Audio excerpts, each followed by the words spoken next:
Today, I'll look at an age-old myth that has plagued men for years and years, and that is that water and oil repel each other.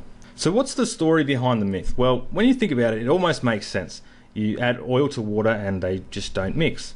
The oil kind of just floats there on top and hangs out. This myth has been confirmed. Okay, hold up. I know what it looks like. But seriously, let's take a little bit of a closer look at this. So what exactly does the term repulsion mean? Well, according to dictionary.com, it is the force that acts between bodies of like electric charge or magnetic polarity, tending to separate them. Exhibit A, the magnet. So for there to be a repulsion, there has to be some kind of force pushing the oil and the water away from each other. Now we know that oil and water are not magnets, so it has to be some kind of electrical force, right? Well, let's have a look. This is water. Basically, in this molecule, the oxygen atom gets a little bit greedy and tries to keep all of the electrons within its molecule for itself, whereas the two hydrogen atoms get kind of deprived of these electrons. This is because oxygen is a highly electronegative atom.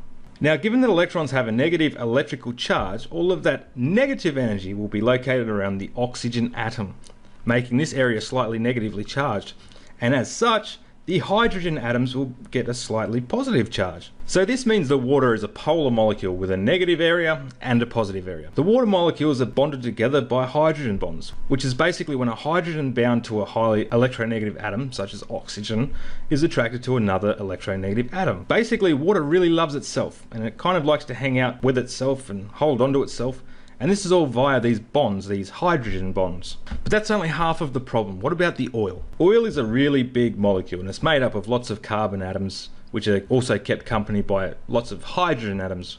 And this is what we know as hydrocarbons. Oils are made up of these carbon chains in varying length and structure and can sometimes have other atoms attached to it, like oxygen, for example. But for simplicity, we will look at the basic underlying features of oils, which is the hydrocarbon chains. There's a lot of carbons in a row with all these hydrogens attached to them. This hydrocarbon is hexane because there are 6 carbon atoms. The key feature of this atom is that all of the electrons are distributed evenly across the entire molecule, so there's no greedy oxygen here trying to create that negative charge. And it's this even sharing of the electrons that make this molecule non-polar, or non-charged if you will. So let me refresh your memory. Repulsion is the force that acts between bodies of like electric charge or magnetic polarity, tending to separate. So water, in this case, gets a big tick because it has the potential to repel stuff. Oil, on the other hand, just doesn't have what it takes. The polar water molecules are bound to themselves rather tightly with these hydrogen bonds, and basically they don't want to give up these bonds to allow this big, ugly, non-polar hydrocarbon molecule in.